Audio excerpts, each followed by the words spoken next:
So I went to 3 cafes, all closed. What did you do for your coffee fix? I just had to come home and make one. But I did a Wait. massive walk around the block. Welcome to Deep Forward, everybody.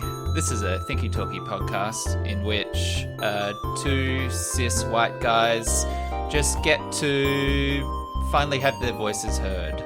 Sitting through the internet with me this week, Michael. Say hi, Michael. And my name's Nick. Hi, Nick. Hi. How do you feel about that? I forgot that I'd send you all those drunk messages. How do you feel? Do you feel like that? I'm speaking to the audience here. I feel like you're just proving a point, and I'm gonna eat my words. You sent a lot of messages, some of them very pointed, some of them making fun of my body, which seemed irrelevant, and just had some complaints about the structure of this podcast. You said, Nick, why can't we just one time start with the theme song and then we'll do the talk after it instead of before it, and then it would be good. And I said, Michael, I'm not sure that you've really. I don't know if you're in the mental state right now to put forward such complicated and high stakes kind of plans like this, but sure, we'll give it a go. What the fuck? And then you forgot promptly all about it, that you wanted to start an episode hard, right into it, and then do all the waffle afterwards, which is where we've ended up. So, do you want? Are you done? Tell me about this cafe. No, we're going back to this other thing. So yes, I did get a little bit, I had a few wines and I sent you some messages about the podcast, but it wasn't criticism. I just thought, like, this is the difference between me and you, Nick. See, I'm a risk taker, and I like to play with conventions. And, if I see a rule book, I rip it up and then I shit on it. And then I put it back together in a different order. Wait, covered in shit. So I'm not having a go covered in shit. It's a messy process. Yeah. So you're touching your own shit as you're reattaching the papers together? Because that feels like in the end you've really you've hurt yourself here in this process. Like you could have reassembled the rulebook as you wanted it without getting your own shit all over your fingers. It feels like if you shat on the rule book, it should be for someone else to have to then clean up, but you've just sabotaged yourself. It feels like even in your own metaphor, you've defeated your ultimate point here, right? Which is that you do things willy-nilly without thinking through the consequences that are immediately obvious to anyone else putting just a second thought into it. But no, go on. Tell me all your constructive criticism.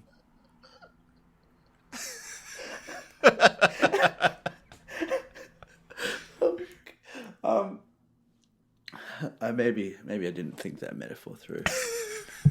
No, but what I was saying is that I think we should try new things sometimes. Yeah, and I mean, look, that's what I'm saying. Yeah, no, I'm open to that. I just don't want the new things to be here.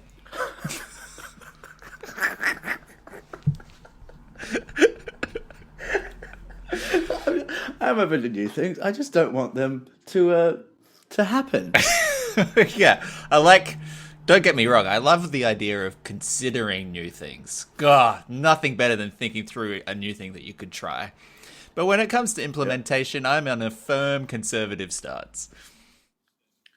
Look, I mean, I'll open it. No, look, I'm genuinely excited to start this episode with a theme song, right into it.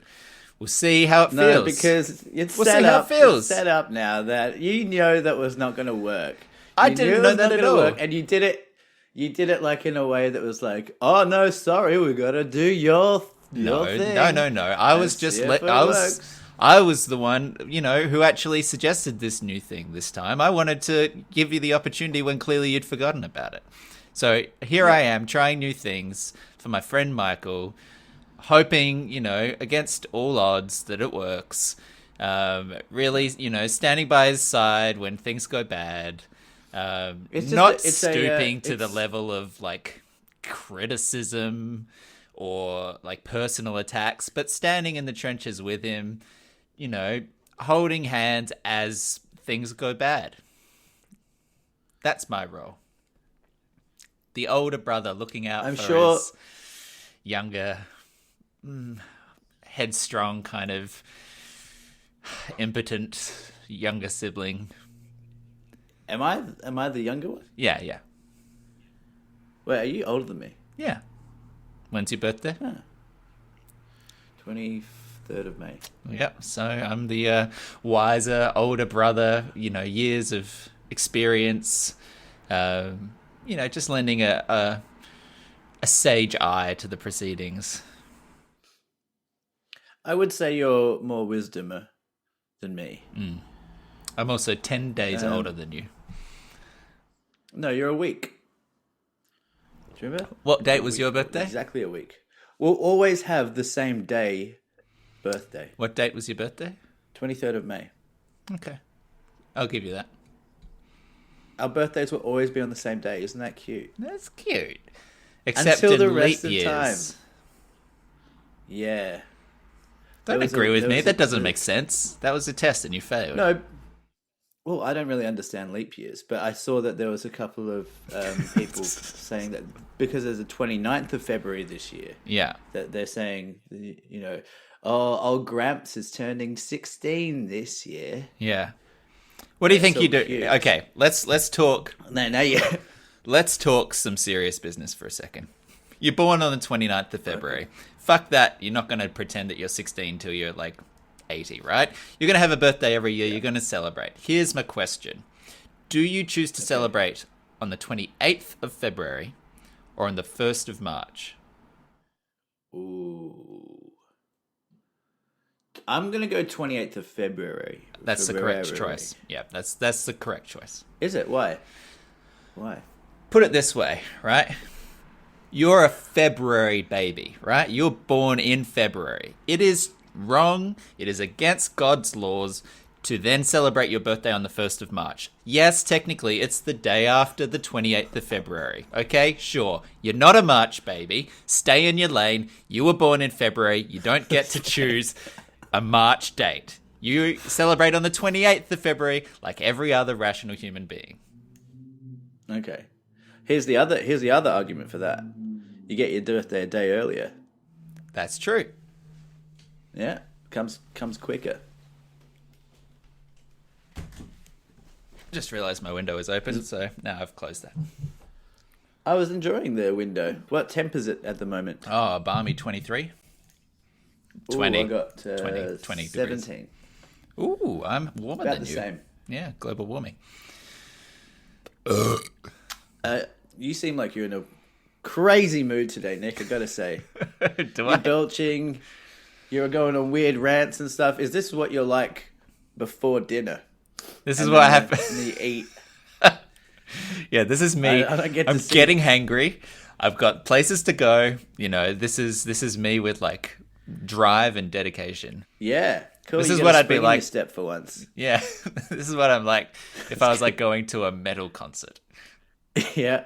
Have you seen? Do you see many bands? Were you over there? Nah, there's not that many of interest that comes through Christchurch, unfortunately.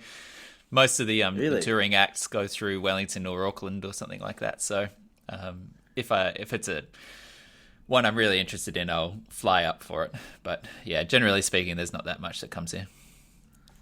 Oh, that's a shame. I mean, I've been up So for things great like band on Sufjan Friday. and Andrew Bird and... Well, actually, Andrew Bird wasn't in New Zealand, I don't think. What was the other one I went up for? Oh, Grizzly Bear. Grizzly Bear came to Wellington as well. Bon Iver's going to be there in a little bit. I'm not sure if I'll go. Yeah, Bon Iver's like, nah. I mean, he's good. Yeah, his last couple of albums I haven't been on board with. I saw a great band on Friday called Men I Trust. What Do you know style? them? No. Kind of like indie, kind of like soft indie kind of rock. I think you'd like them. Kind of groovy songs. Cool. They were great. Cool. So, Michael, one of your other suggestions for this podcast was you wanted more of a ramble episode this week.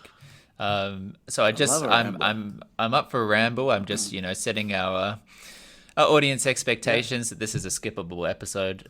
Nothing good in it. So just letting everyone know now that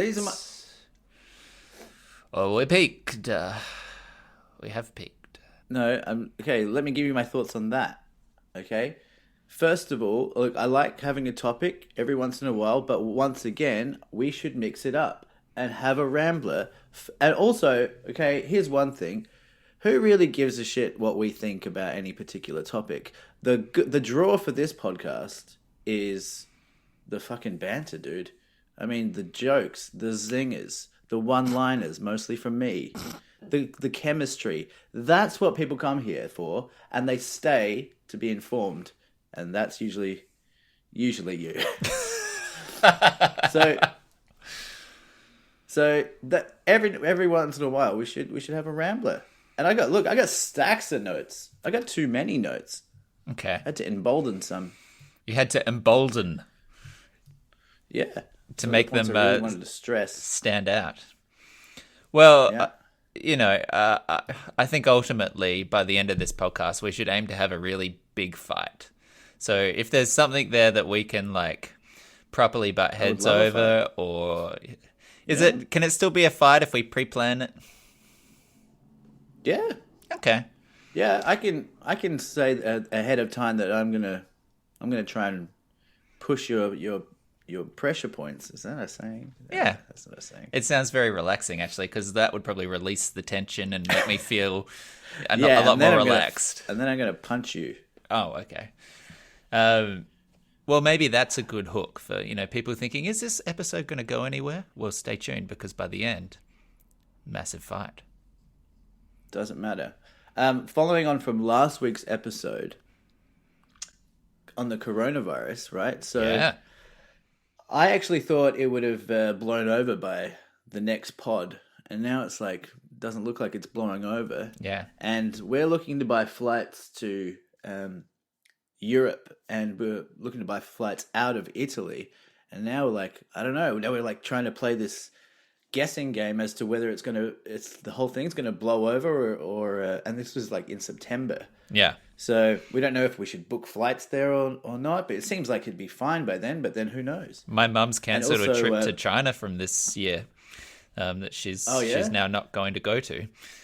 So yeah, it's like, it is definitely, it's looking like it's sticking around, right? Yeah. Well, Trump said, I saw a news clipping that said Trump was like, it's like the flu, so you guys don't need to worry about it. And then a doctor called him out and he was like, well, the flu has like a 1% death rate and coronavirus has like a 2 to 3% death rate. It was a 0.3% death rate for the flu. So it's even worse than than that. Yeah. 0.3 to 2 to 3% for coronavirus, I think. Like those are like, interestingly, so I'll just go. I think there's a bit of a lag, so I'm not talking over the top of you, or maybe I am. But interestingly, I read that flu numbers have dropped this year because everyone's washing their hands and stuff and taking extra care because they're scared about coronavirus. Yeah, or coronavirus is killing the flu. Maybe this is the solution to the common cold that we've always needed. God. So here's my the other interesting thing was, so my housemate Mark's girlfriend lives in Thailand.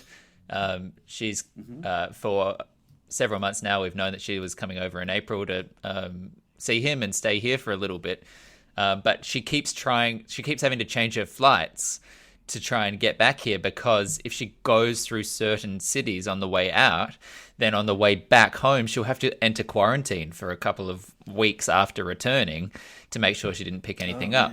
But just last night, Mark came in and said, look, so this is the new route that we're looking at trying to get here by.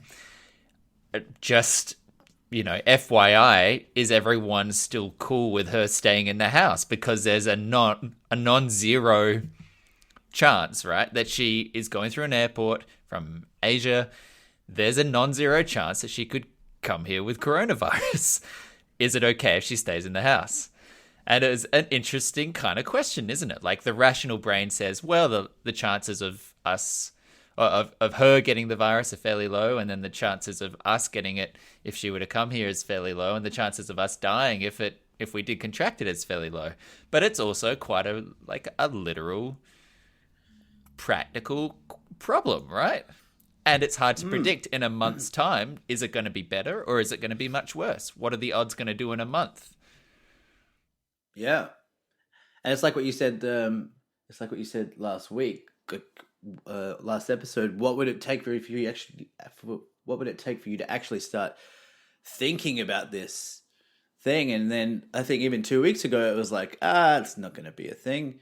But then it's like now you have a real life scenario. Yeah. Now it's like, are you comfortable having someone who's flown from Asia via China or some other places and arrive and live in your house? Are you comfortable with that? Yeah. Probably. Well, it just so happens that Mark's girlfriend's a bit of a bitch, so you can make that decision pretty easy. That's not true. She's lovely. She makes great Thai food. Great Thai food. She just calls it food. It's true. Do you think that people should be more concerned than they currently are, or less concerned? Where do you think the danger levels versus the coverage and cultural attitude is? Yeah. Didn't you ask me this last time? I don't know. It's hard to say. Well, it's changed now, hasn't it? It's one of those things. Yeah, I guess it has. It's really easy I'm just really reluctant to buy into like hype, but then because the media loves this shit. This is such a good story for them. And I'm like a little bit like skeptical over the seriousness of the situation just because, because it's such a great story. Yeah, but at a certain point, people are dying, all great stories will be covered by the media, right? Like, how do you tell the difference between legitimate great story coverage and artificial great story coverage? And, I mean, that's assuming that all the media is treating it in the same way. There may be great coverage of a thing from legitimate publications in the same, industry, news cycle as illegitimate or suspect coverage of that process. It's not one homogenous attitude or angle that's being put forward by it, is it? Yeah. I wonder if, well, a stupid thought, I guess, but, if we didn't have social media, that's not a stupid question at all. Why am I so hard on myself? I need to support myself more. If we didn't have social media, I wonder how much of this, like how it would have changed. What if coronavirus happened in the 80s? Do you think it would be on the front page of every newspaper? Would it be this kind of pandemic? I think it probably would, right? I mean, it's already. Well, actually, I don't know that stat. I was going to say it was already more significant than the Ebola outbreak. I don't know if that's true. I think that I did see coverage to the effect that there's more infected or more deaths from it already. Is that true? I don't know. I think it probably would have had attention on it, right? But I mean, that's a very strange. It's a difficult hypothetical because then you have to also consider all the other stories through an 80s journalist eye as well. Like, how much coverage would there be on Trump's shenanigans or on, Iran tensions or on North Korea? You have to work out what the other stories would be that the theoretical coronavirus story would be trumping to be on the first page. No pun intended. Yeah. But I think that it probably would still get a lot of coverage, right? Like, it is, at this stage, a pandemic. It is in multiple countries. There have been 3,000 deaths now. It's fairly it's fairly significant. Now in every continent but Antarctica. Yeah, is that right? Has there been an Australian death? Did I see that? Just today. Wow. Perth, though, so it's fine. Very remote. On the other side. And the other thing is that Tokyo is considering cancelling the Olympics. Oh, I hadn't seen that. Tokyo 2020. Yeah, I mean, that's... God. Cancelling. And apparently they cancelled the Olympics in like 1942 or something as well. Why? What was happening then? Maybe like the war. Okay, so you answered with the actual answer. Well, I don't know. I just guessed. I don't actually know. Wasn't that because of Munich, right? Munich, there was also... was that with the Olympics? That was 1970s, right? The whole Munich situation with the... Oh, they didn't cancel the games with that. They just had different countries pull out. America didn't compete in the Munich games, right? You seem to know a lot about Olympics. I just Steven Spielberg movie. You never saw it? Munich. Oh, with Eric Bana. With the Bana. Yeah. With the bandana. And Corona, the beer, has lost $285 million. Yeah. Because of the association. See, I would have thought that it would have gone up. Sorry, I got distracted by reading about this 1972 Summer Olympics. Okay. Largely overshadowed by the Munich massacre in the second week, in which 11 Israeli athletes and coaches and a West German police officer were killed by Black September terrorists. Yeah, anyway, that's not really relevant to anything. What was your statement, sorry? I was just saying that Corona has lost a lot of money. Corona beer. The association. Yeah, isn't that so wild? It's crazy. I mean, that really says a lot about our education as society, right? Yeah. It's also super funny because it's super funny in a way, just from like the Corona executive's perspective. Because it's nothing you could ever plan for or ever see coming. And they're just seeing this news article one day going coronavirus and like, oh, it's got our name in it. And then just like, this is going to fuck everything up. Yeah. And for no good reason. Yeah. It's like someone discovering the Cadbury cancer. And you're like, oh, fuck. Did not expect our chocolate brand to be linked to this terminal illness, but I guess joke's on us. Well, they've changed the name of it now. They've changed it to like CV-19 or something. COVID, yeah. That's just because coronavirus is actually a category of viruses. So this, I believe, is COV, coronavirus, ID, as in ID number, 19. So that's like just a categorization, but it keeps it more specific than the idea of a general coronavirus, of which there's been multiple previously. Oh, so this is not like named after the guy who discovered it or the first person to die from it or something.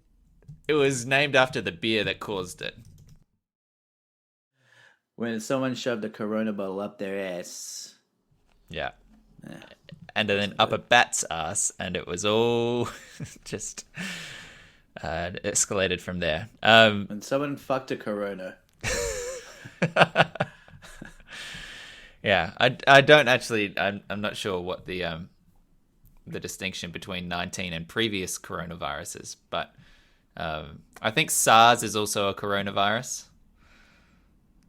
Okay. So, like previously, they've had SARS and MERS and COVID.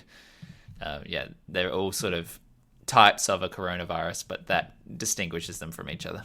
Anyway, well, it'll be interesting to see what happens at the next pod. Yeah. What's emboldened on your list?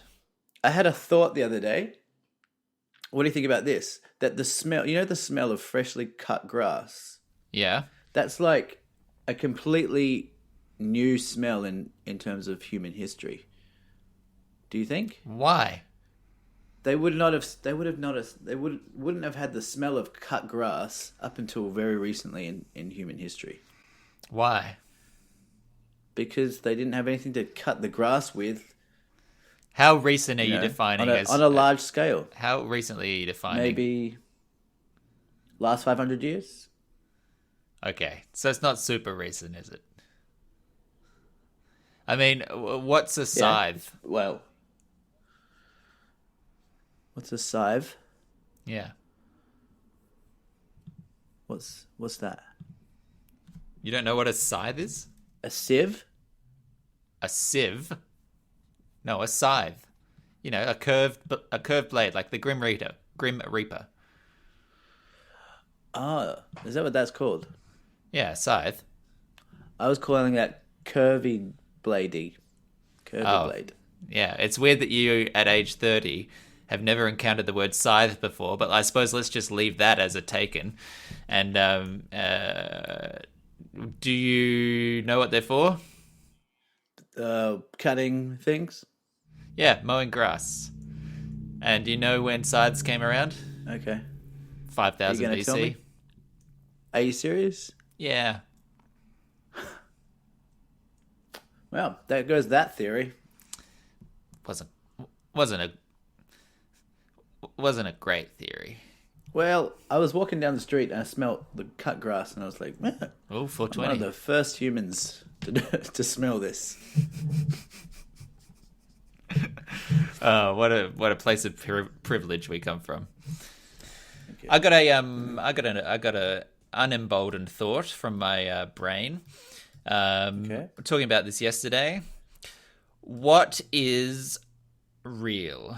And follow-up question, as an example, is math real? Is math real?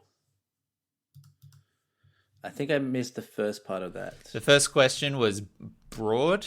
What is real? How do we define what real is? Second question, as an example, is math real? Ooh.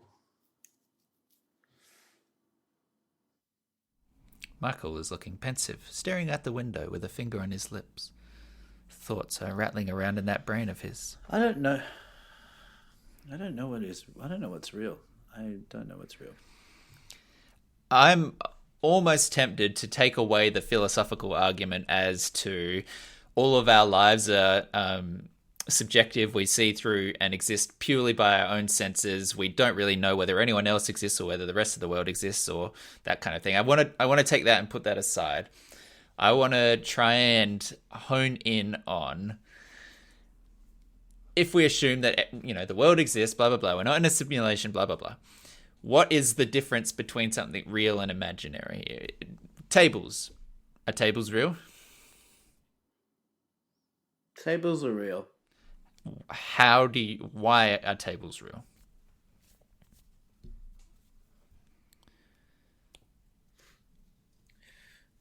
They're real because my coffee cup is sitting on one. So it's a physical. I'm like looking at it. Physical. You can touch it. I can touch it. And you can see it interact with other I things. can kiss it. You can. It's interactive. And you often do kiss it.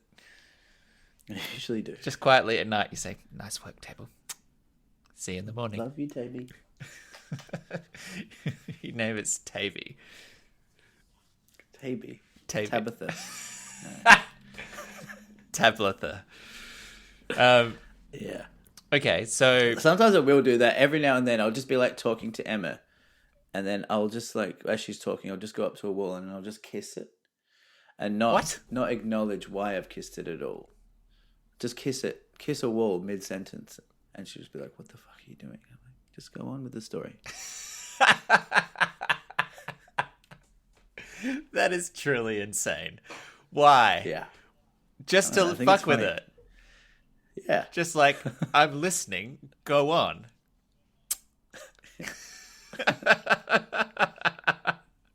That is insanity. It makes people very uncomfortable.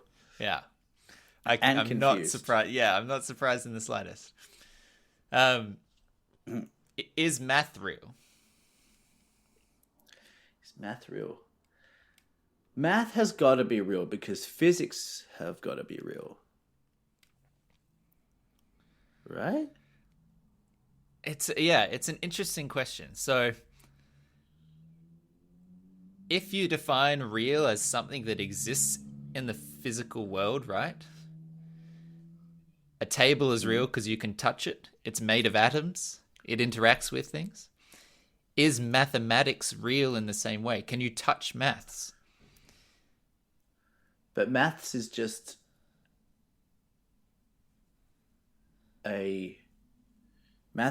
language. It's just a type of language. It's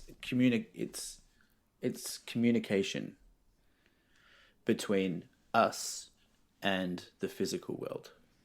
Or description of. Yeah. But is language real then? Is English real?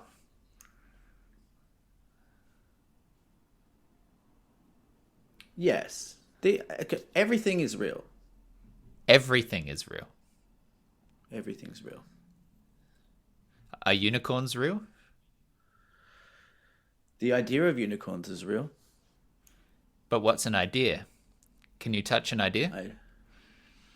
Well, not everything that's real can be touched. If you can't touch it, then how do you know it's real? If it doesn't exist in the physical world. Doesn't that mean God's real? The idea of God is real. The ideas are real.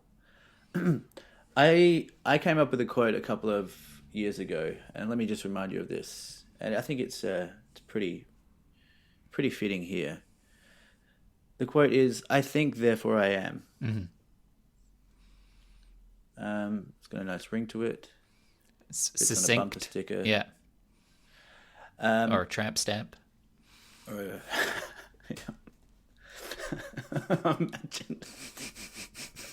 Imagine that. I think therefore I am as a tramp stamp. Like, it's just like, what? and then there's like a butterfly just right above it. It's like, wow, I had you pegged for something else. But I think if it can be thought of, it is. I get where the question's coming from, but if it can be thought of, then the idea at least is real. And even if the only way things are not real is if we're living in a simulation, but even then it's real. The only way, so every possible thing is real, right? So you're saying both things that exist in the real world and don't exist in the real world are all real. Surely you don't believe that. No, I said the idea of them. The ideas of them are real. But what is an idea? Ideas are things that humans their imagination programs that we run. We can, as humans, I think we're the only species that can think of scenarios that don't exist or have conversations that haven't happened. And we're that allows us to run through basically allows us to survive, or it did back ages ago.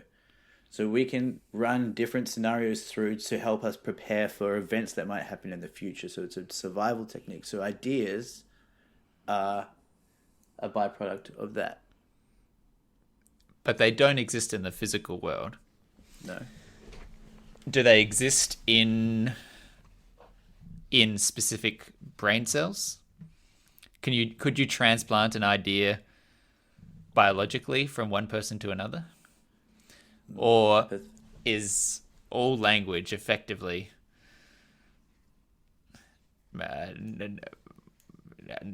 it's not a real thing, is it? It's like a construct.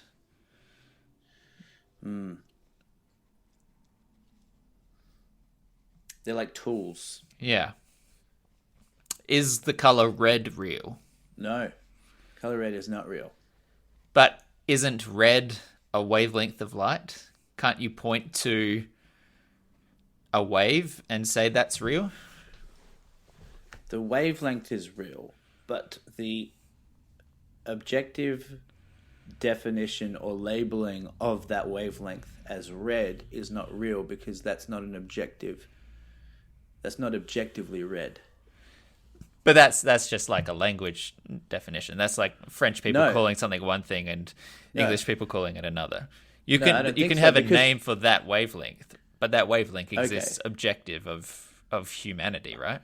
Okay, yes, but yeah, if you're like if you're an alien, then, which you might be, you might see that as what I would label as blue. Well, I mean, that's the classic kind of color question, right? Is that there's no way of knowing what colors look like to other people, and I know there's no terminology we have to describe what color red is that isn't recursive. You can say it's like a reddish red or a brownish red, or things which only have definitions relative to themselves. But the color, the way that my eyes interpret that wavelength of light and put it into my brain, and what my brain is constructing from it, is totally subjective. And the way I see red might be the way that you see blue, and we will never know whether or not our perception of that world is identical. Do you know what I mean? Yeah. Yeah, I've been thinking a lot about death again lately, about how, this is loosely related, but about how sad it's going to be. Like, your dying is going to be like it's going to be the biggest thing that happens in your life. Hopefully not. Well, no, what I mean is it's going to be the most dramatic thing that happens in your life. Hopefully. What does that mean? Well, I'm just trying to think whether, if you're defining dramatic as in traumatic, then hopefully the worst thing that happens in your life is your death. Hopefully you don't suffer trauma through your life, which is worse than the end of it, right? Because the end of it is everything. I meant dramatic, because I don't mean traumatic at all. I don't even mean, it doesn't even, you can die, you can die happily, but it will still be the most dramatic thing in your life, because your life, when you die, that is the end of your consciousness forever. And just the thought of that is just like, it's so sad. Like, you just never have consciousness again for like forever. I can't wrap my head around that, and it like makes me like, it doesn't make me, I don't know if it makes me sad necessarily, but I just can't fathom the drama of death, because it just can't go back. You cannot go back. And all the things you need to be alive for, to experience anything. It's necessary. It's one of those to defaults. be alive. Yeah. I don't know. How did you get there from talking about color? Because I've been thinking like existentially about the subjectivity of what you experience. About like what is real and stuff, like, is like kind of tied in with that, because I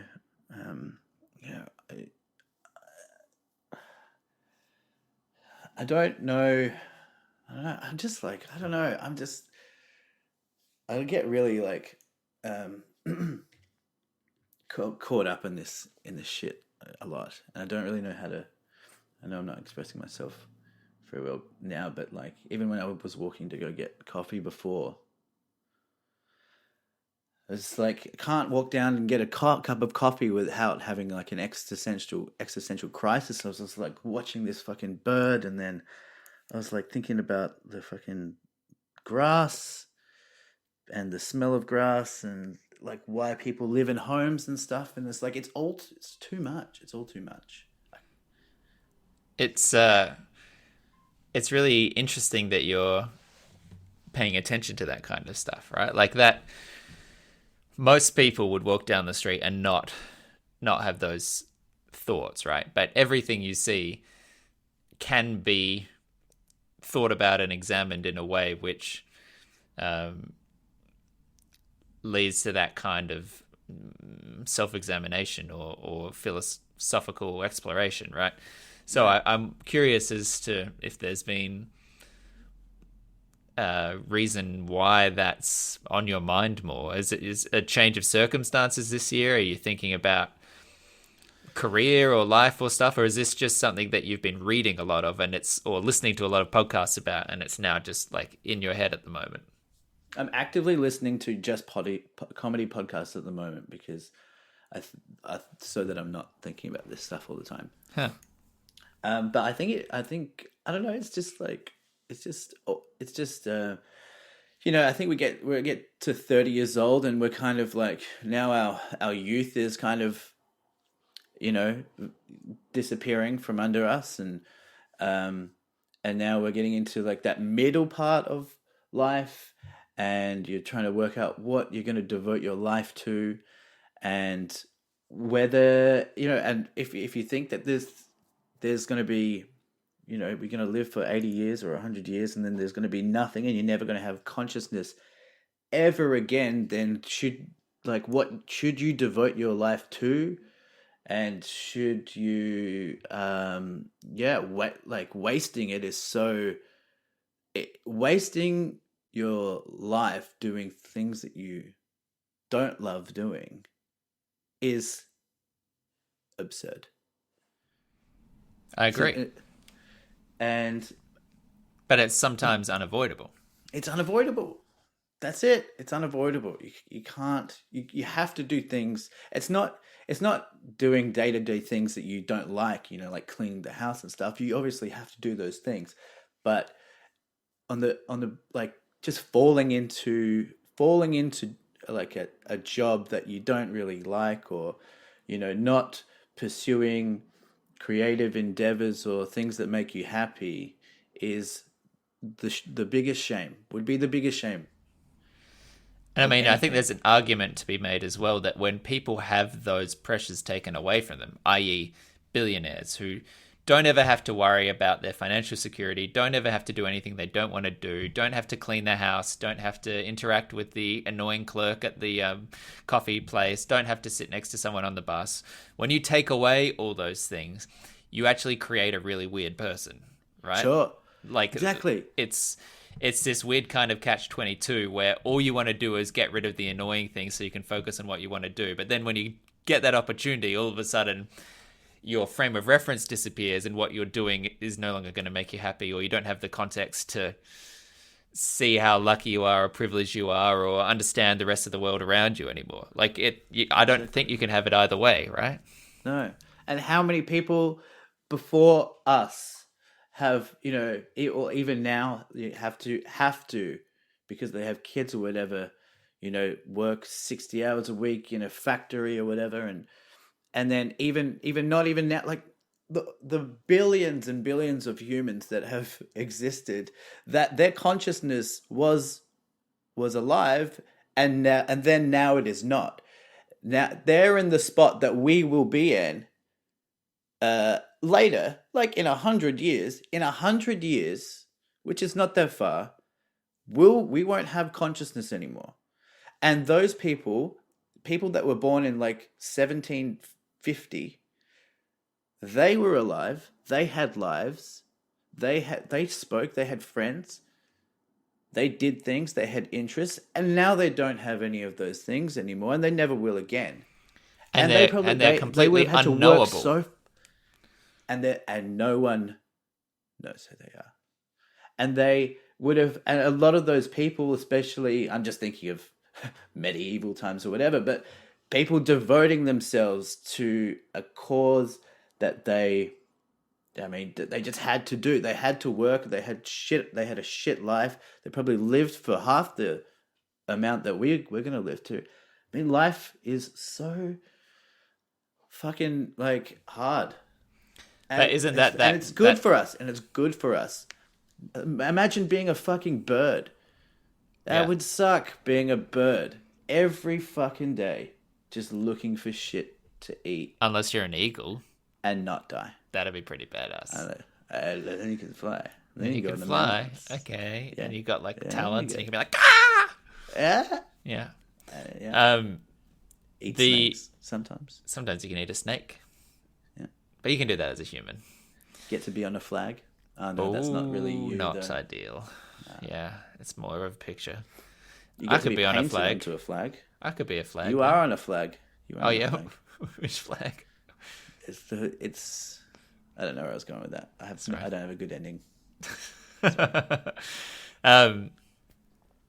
The slight benefit of being born when we are is that there will be evidence of us. There, like most of the people who were alive in 1750, we have no records of. We don't know who they were or what their names were or anything like that, right? It was just a time without censuses and technology and all this kind of stuff. At least this era onwards, right? There'll be photos of us. There'll be like digital echoes of our footprints on the world. Yeah, but who cares though? Like, who cares about being remembered? Your legacy's no good to you when you're dead. True, but at least if you're remembered, you're still potentially having an impact on someone else, right? If that is one of your goals of being alive, right, is to be able to do and experience things, and any faint echo of you having some faint impact on someone else, right? That still exists. That's still evidence of your existence, right? You die once physically and then twice once you're completely forgotten, right? Mm. That's the thing. Everyone thinks they want to be remembered. They would. That's why you have kids, I guess, to some extent, that you want little versions of you. But isn't it crazy that that's only like 3 generations? Like, I don't know my great grandparents' names. Yeah, that's only another 100 years. That thing though, of course, is if the goal of the society is, well, if society is made up of finite people, then the goal of society is to, quote, like, plant the tree knowing you'll never see it, fully grown, but that a future generation can sit under it, right? Like, that's the idea of legacy and existence beyond yours, right? It's trying to leave something better for the world or leave an imprint, right? That's the existential question, right? How do you do something that outlasts your time? Yeah. Yeah. It's all a bit sad, kind of. It's also great. It's also great, though. That's the thing. Yeah. It's both. You couldn't have one without the other. There's definitely not a God. That's for sure. And if there is, then I don't know. Sorry.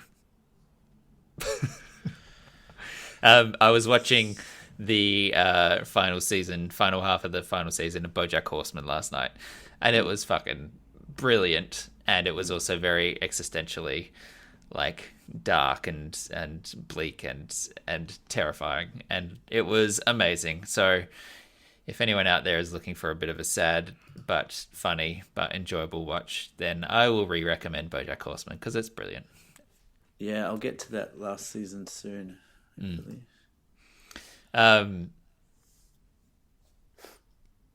Cool. Bit of a buzzkill, that. Well, Did you know the word podcast comes from iPod? Yes, everyone knows that. I didn't know that. Where did you think it came Don't from? make that face. I thought it was just like its own thing. Oh yeah. Well, it just makes you look like a fucking idiot. You stupid came piece of shit. from the iPod. That's crazy. Do you want some weird news? Sure. I was hoping to start a fire, but you didn't bite. We just got sad instead. Yeah. Weird news. Okay, this is fucking good. This is fucking good, dude. I don't actually think you're ready for this, Jelly, but I'm going to say this anyway. Okay. Do we need to play a jingle? Yeah, jingle it up, bitch. Please ask me nicely. Nicholas, can you please play the jingle? Yes, Michael. Here we go. In the news today from the Strange and Weird Fact File. Well, for decades, only crackpots and crazy people believed in UFOs. Deputies That's what I still thought say the anyway. suspect told them he's been performing sex acts on animals since the 1970s. I told about my close encounter with the Yeti. Totally true. A sticky situation at an airport in Tennessee after baggage was sprayed with rust. Turns out, the government had been taking them seriously all along. This is Deep Thought Weird News with Michael Zuberef Sludge. Could jingle that one. Yeah. All right. Headline. Okay. You ready? I'm ready. I'm on the edge of my seat. My socks are halfway off. They're ready to be blown away.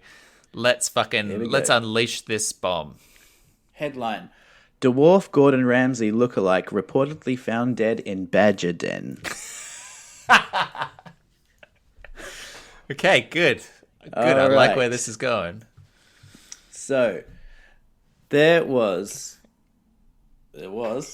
a Gordon Ramsay dwarf. Person with dwarfism.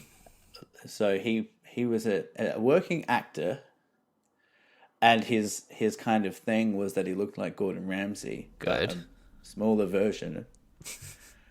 And he was kind of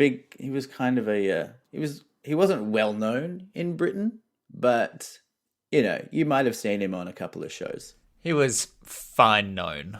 So he has reportedly crawled into a badger den, and this is the kind of sad part. They think it was a suicide.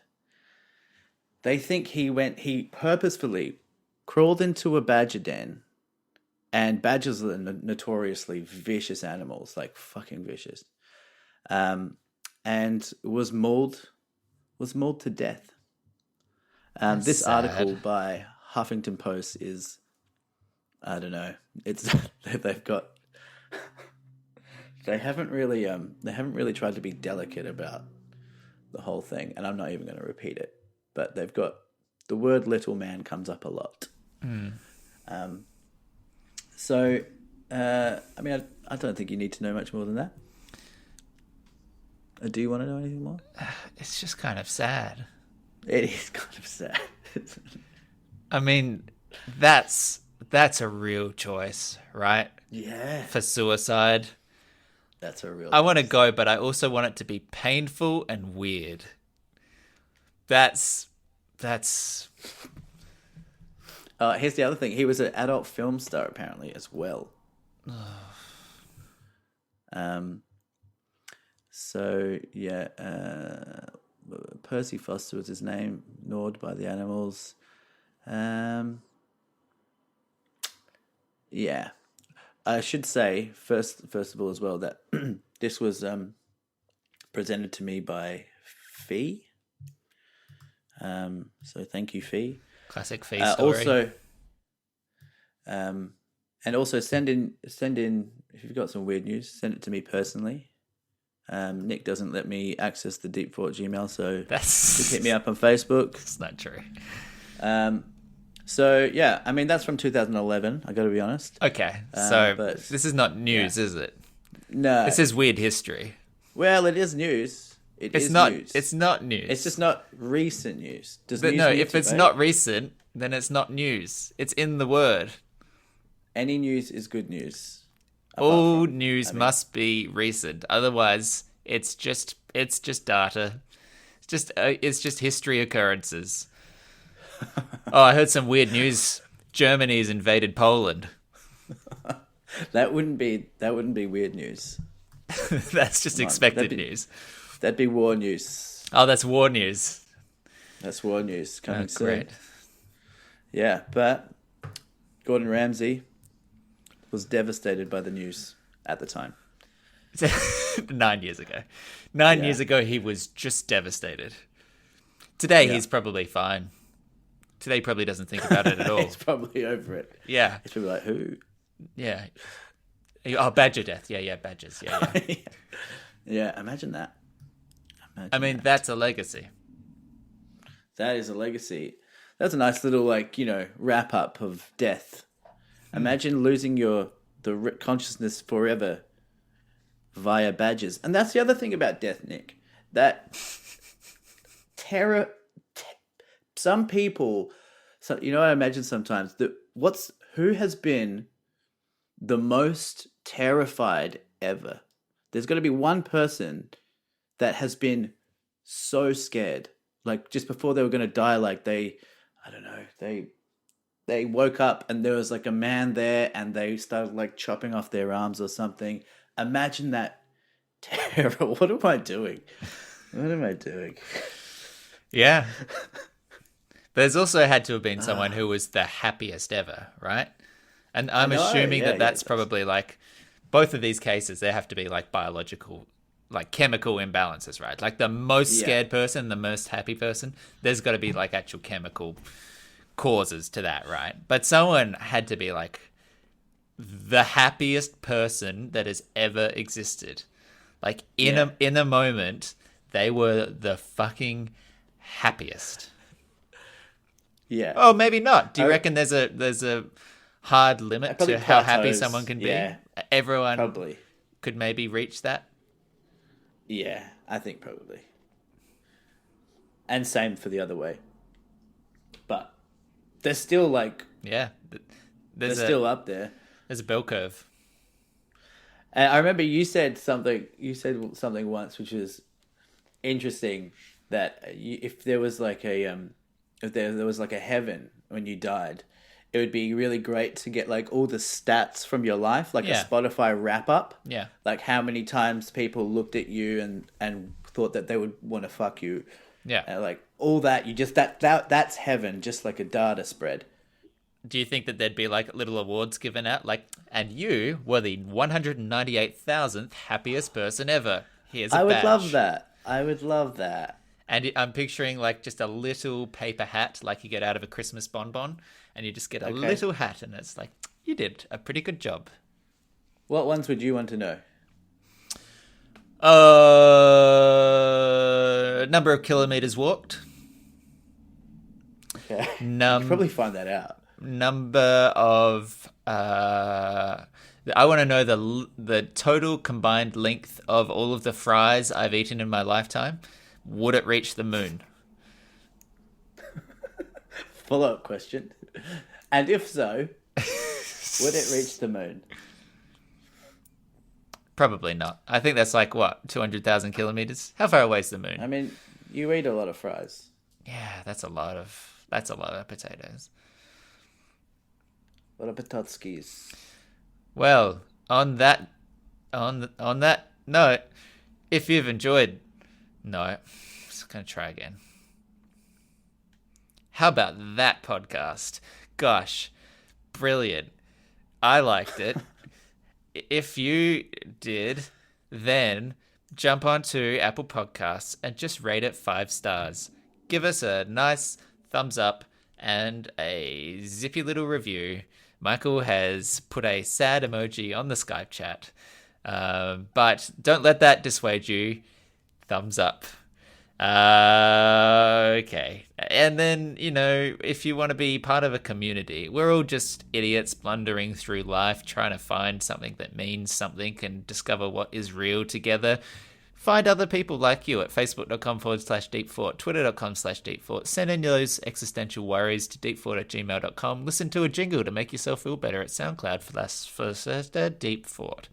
And that's the end of that story. I have a boyfriend now. But wait, you're gay? I'm so sorry.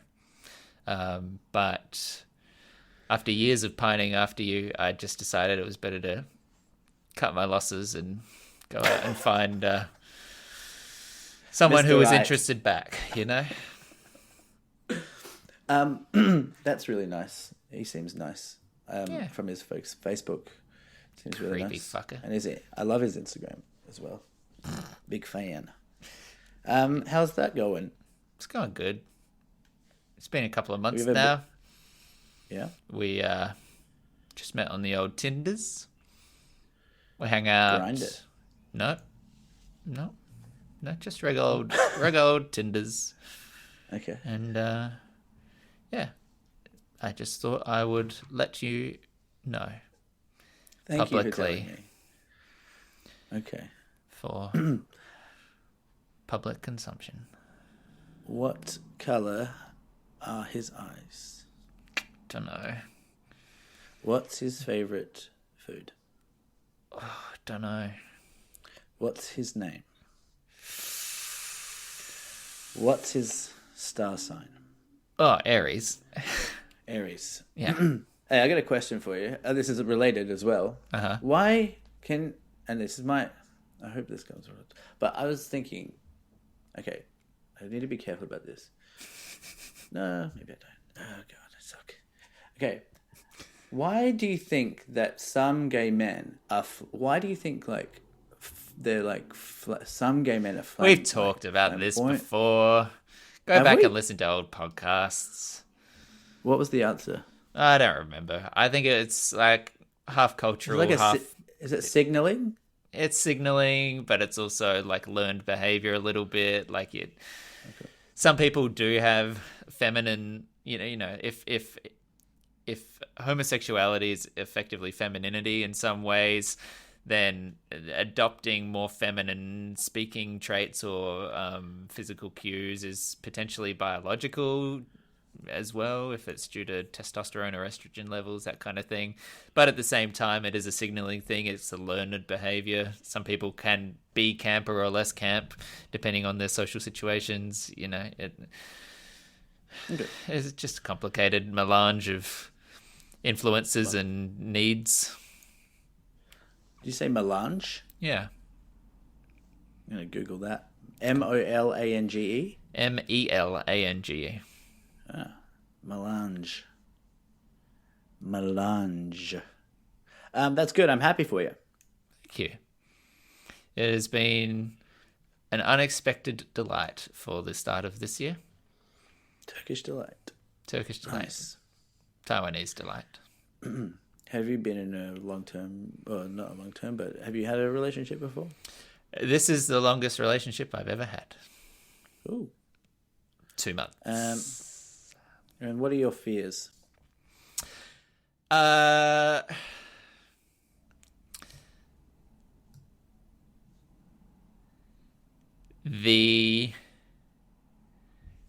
uncertainty as to what speed things are meant to progress at, what feelings feel like, how to label or what to expect of the future, effectively. I'm very focused on not... That's going to be a contradictory sentence. I'm trying not to overthink things. I was about to say I'm very focused on not overthinking things, which is a bit silly. But no. I don't want to psych myself out or ascribe too much weight to those things. But at the same time, trying to work out if there are milestones that you're meant to hit, or how much is a regular number of times to see him each week, or when do you introduce him to your parents? Should all these kind of things. That's just kind of that's the background, and worry is too high a label for it. But that's sort of the mental process is because it is kind of new to me in these ways. Trying to sort of know what to expect of it and where it goes, while at the same time just enjoying it for what it is. Totally. They're natural. All of those are natural kind of, concerns or things that you'd think about. But everything in a relationship is just like little negotiations, and the only thing you can do, like, there's no right answer for. Every couple has a different answer, and everything you just gotta trust the other person and trust your own instinct as well, and then together you just you work that out and you start to agree on little things, and then and it kind of just creates itself in a way. Yeah, I feel reassured that we have good communication about that sort of stuff. Like at a meta level, I think we're both, as you say, sort of agreeing upon or negotiating what it is and how it feels, and the willingness to talk about things in terms of, issues again is too big a word, but I think the communication lines are open on that sort of stuff, and that's comforting, because it does mean that I think we have the right approach as to, being able to talk about that stuff. Yeah, well, it's the most important thing, is to keep the communication lines open. I mean, that's advice that I should take as well. Well, it came from Wise Mouth. Old Wise Mouth Mickey over here.